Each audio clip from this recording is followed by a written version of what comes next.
कल्पना करा, आजपासून जवळपास 800 वर्षांपूर्वी बांधलेलं एक असं मंदिर ज्याची दगडी चाकं आजही वेळ सांगतात.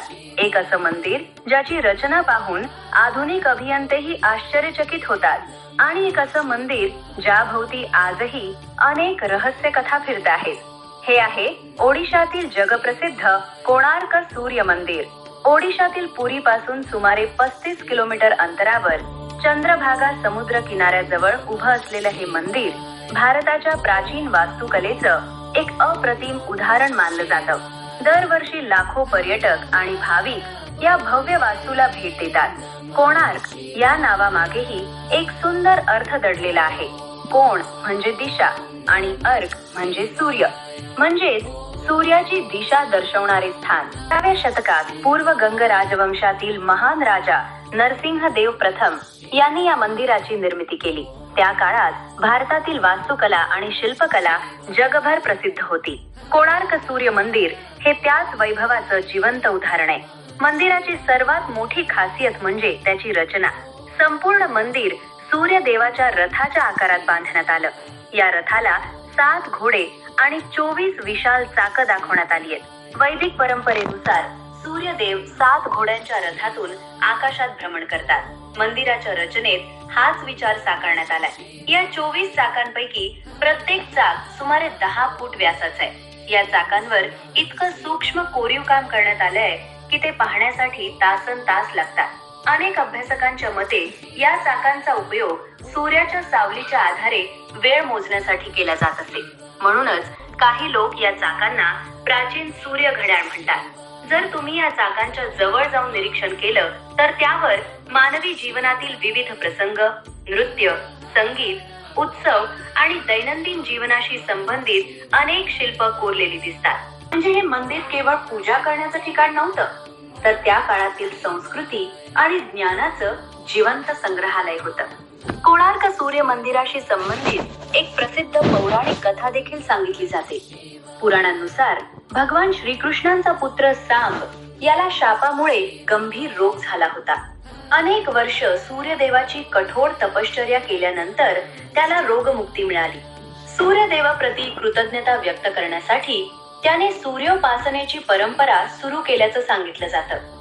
जरी ही कथा धार्मिक परंपरेचा भाग असली तरी त्यामुळे या स्थळाचं धार्मिक महत्व अधिक वाढलंय. मंदिराच्या भिंतींवर हजारो शिल्प कोरलेली आहेत. या देवदेवतांपासून ते सैनिक, नर्तक, संगीतकार आणि सामान्य लोकांच्या जीवनातील प्रसंगांचं चित्रण दिसतं. प्रत्येक शिल्प जणू एखादी कथा सांगत असल्याचा भास होतो. आजही कोणार्क सूर्य मंदिराबाबत अनेक रहस्य कथा ऐकायला मिळतात. स्थानिक लोककथानुसार मंदिराच्या शिखरावर एक विशाल चुंबकीय दगड बसवण्यात आला होता. काही कथांमध्ये असा दावा केला जातो की त्या चुंबकामुळे गर्भगृहातील सूर्यदेवाची मूर्ती हवेत तरंगत असल्यासारखी दिसत असे. मात्र या दाव्याला ठोस ऐतिहासिक पुरावे उपलब्ध नाहीत. त्यामुळे इतिहासकार याकडे लोककथा म्हणूनच पाहतात. आणखी एक लोकप्रिय समज अशी आहे की त्या चुंबकामुळे समुद्रातून जाणाऱ्या जहाजांच्या कंपासवर परिणाम होत असे. त्यामुळे परदेशी नाविकांनी तो चुंबक काढून नेला. परंतु या कथेलाही पुरावे नाहीत. तरीही या दंतकथा लोकांमध्ये आजही प्रचंड लोकप्रिय आहेत. मग एवढं भव्य मंदिर आज भग्नावस्थेत का आहे? इतिहासकारांच्या मते समुद्र किनाऱ्यावरील हवामान, खारट वारे, नैसर्गिक झीज आणि विविध आक्रमणांमुळे मंदिराचं मोठं नुकसान झालं. काळाच्या ओघात मुख्य गर्भगृह कोसळलं आणि मंदिराचा बराचसा भाग नष्ट झाला. तरीही आज उभा असलेला भाग त्या काळातील शिल्पकारांच्या प्रतिभेची साक्ष देतो. ब्रिटिश काळात मंदिराची अवस्था आणखी खालावली होती. संरचना वाचवण्यासाठी काही भागात वाळू भरून स्थिरता देण्याचा प्रयत्न करण्यात आला. त्यानंतर अनेक संवर्धन प्रकल्प राबवण्यात आले. कोणार्क सूर्य मंदिराचं जागतिक महत्त्व ओळखून 1984 मध्ये युनेस्कोने त्याला जागतिक वारसा स्थळाचा दर्जा दिला. आज हे मंदिर भारताच्या सांस्कृतिक वैभवाचं प्रतीक मानलं जातं. कोणार्क आपल्याला एक महत्त्वाचा संदेश देतं. प्राचीन भारतात श्रद्धा आणि विज्ञान यांचा सुंदर संगम होता. वास्तुकला, खगोलशास्त्र, गणित, कला आणि अध्यात्म यांचा मिलाफ करून आपल्या पूर्वजांनी अशी अद्भुत निर्मिती घडवली जी शेकडो वर्षांनंतरही जगाला आश्चर्यचकित करते. म्हणूनच कोणार्क सूर्य मंदिर हे फक्त एक मंदिर नाही, तो आपल्या पूर्वजांच्या ज्ञानाचा, कलेचा आणि दूरदृष्टीचा जिवंत पुरावा आहे. तुम्हाला काय वाटतं?